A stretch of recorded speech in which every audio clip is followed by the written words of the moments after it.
हमको समझ में नहीं आता है भाई।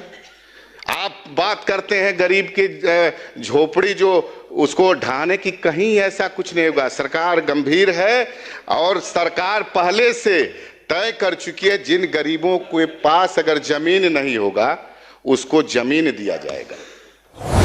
हमको याद है कि कुमार सर्वजीत जी पहली बार इस सदन के सदस्य हुए थे, उसमें हमारे नेता, हमारे पार्टी के संस्थापक पद्म भूषण रामविलास पासवान जी के आशीर्वाद से ये पहली बार इस सदन में आए थे। जो देख रहे हैं कि सम्राट जी का बुलडोजर, हमारे बुलडोजर, उसका भय होना भी जरूरी है। और आप लोग भयभीत रहिएगा तो निश्चित रूप से बिहार में कानून का राज होगा।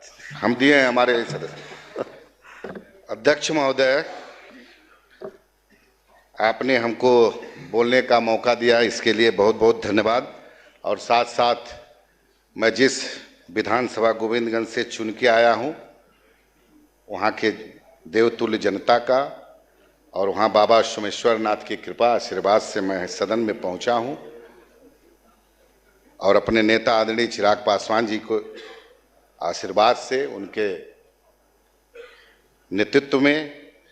अध्यक्ष महोदय, मैं कहना चाहता हूं, इस सदन में राज्यपाल के अभिभाषण के पक्ष में हमको बोलने का मौका दिया है आपने। अभी इस सदन में हम सुन रहे थे, हमारे मुख्यमंत्री जी के बोलने के बाद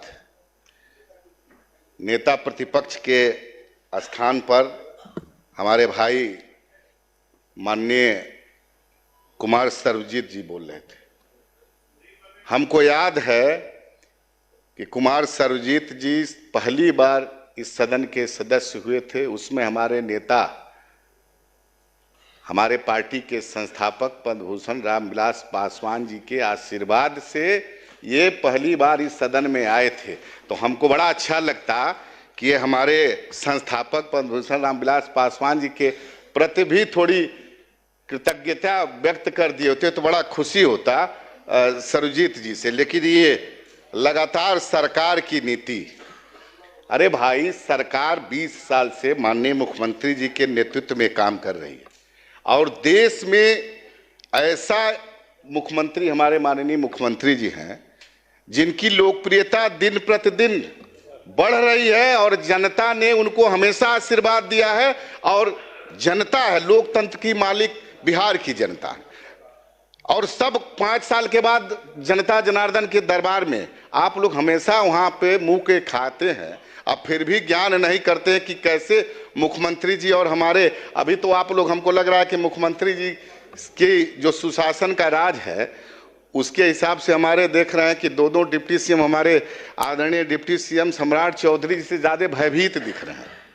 हमको समझ में नहीं आता है भाई।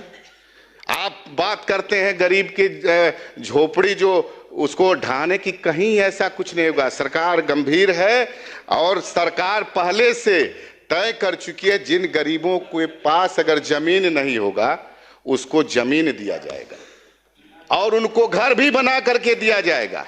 सरकार गरीबों का कभी भी झोपड़ी नहीं उजड़ने देगी, इसकी चिंता आप लोग मत करिए। सरकार इसके लिए एकदम संकल्पित है। हाँ, भय उनको जरूर है, जो कुछ लोग सरकारी जमीन कब्जा किए हैं, अवैध रूप से बनाए हैं, जो पुराना 2005 से पहले का जो उन लोग का है, उन लोग भयभीत हैं। भयभीत होना भी चाहिए। कानून का राज जब होगा तो ऐसे लोगों को भयभीत होना चाहिए। इसमें हमारे उप मुख्यमंत्री जी दोनों बैठे हैं, हमारे और भी बड़े वरिष्ठ माननीय मंत्री जी लोग बैठे हैं।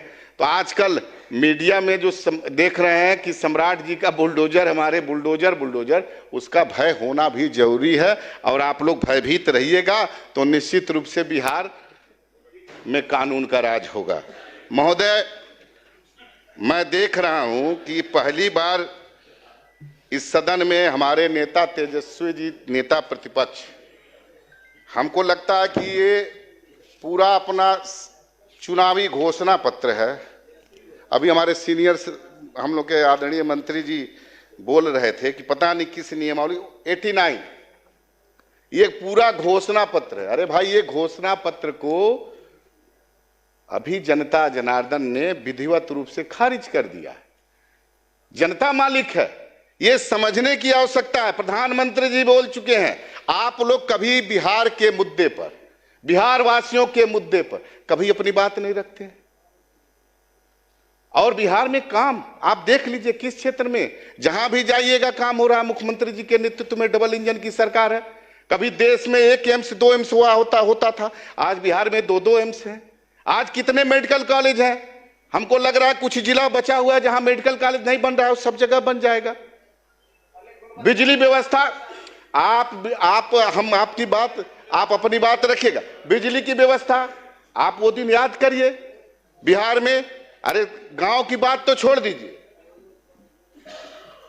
शहर में बिजली व्यवस्था होती थी तो हमको लगता था एक बार आंधी आती थी तो हमको लग रहा है 1 हफ्ता 10 दिन बिजली नहीं रहता था। गांव में तो पोल का दर्शन नहीं होता था, तार लगता था, तीसरे दिन तार गायब हो जाता था। ये सब बहुत सारे माननीय सदस्य पुराने हमारे वरीय साथी बैठे हैं, सब लोग जानते हैं, देखा है बिहार ने वो पुराना 2005 से। तो काम हो रहा है, काम के आधार पर जो जनता ने आशीर्वाद दिया है लगातार 2005 के बाद देख लीजिए, ऐसा लोकप्रिय मुख्यमंत्री हम लोग के हैं आदरणीय मुख्यमंत्री नीतीश कुमार जी, और डबल इंजन की सरकार है, देश के यशस्वी प्रधानमंत्री नरेंद्र मोदी जी हैं। इस गठबंधन में हमारे मुख्यमंत्री नीतीश कुमार जी के नेतृत्व में हम लोग चुनाव लड़े हैं। हमारे गठबंधन के नेता आदरणीय हमारे नेता चिराग पासवान जी हैं, मांझी जी हैं, उपेंद्र जी हैं। ये गठबंधन जनता की पसंद है, ये बात जान लीजिए, और काम किया है। अंत में मैं एक बहुत महत्वपूर्ण बात और रखना चाहता हूं, बहुत सारी बातें हैं, फिर मौका मिला। सब जगह बिजली हो, किसानों का हो, जो कामगार लोग हैं, सबकी चिंता करती है सरकार, और सरकार काम के प्रति जनता का आशीर्वाद मिला है। इसलिए मैं आखिरी में एक बात और मैं कहना चाहता हूं, बड़ी गंभीर बात है। मैं ब्राह्मण बिरादरी से आता हूं और ये सदन में आप हम लोग के मालिक हैं, सदन के सभी सदस्य बैठे हैं। आप अध्यक्ष महोदय, एक वरिष्ठ आईएएस जिनका नाम है सीनियर आईएएस संतोष वर्मा, किसी भी जाति के बेटी के बारे में जो गंदी बात उन्होंने बोली है एक जिम्मेदार पद पे रहते हुए, ये निश्चित रूप से दुर्भाग्य है। मैं सदन से मांग करूंगा, किसी भी जाति, किसी को बोलने का, किसी की बेटी और किसी की बहन के बारे में किसी को अधिकार नहीं है। संविधान से कानून चलता है। मैं आग्रह करूंगा सभी हमारे माननीय मंत्री, हमारे मुख्यमंत्री, हमारे सभी दल के सभी सदस्यों में कि ऐसे आईएएस जो एक बहुत जिम्मेदार पद पे हैं, संविधान के तहत देश चलता है, ऐसे लोगों पर कार्रवाई हो। इस सदन से मैं सर्वसम्मत से चाहूंगा, मांग करूंगा कि उनके ऊपर एफआईआर दर्ज किया, इतनी कठोर कार्रवाई हो कि कोई भी जाति का लोग हो, कोई भी समाज के बारे में कोई बोलने का दुस्साहस न करे। मैं ये मांग करूंगा। इन्हीं बातों के साथ मैं आपका आभार व्यक्त करता हूं और धन्यवाद करता हूं कि आपने हमको बोलने का मौका दिया। जय हिंद।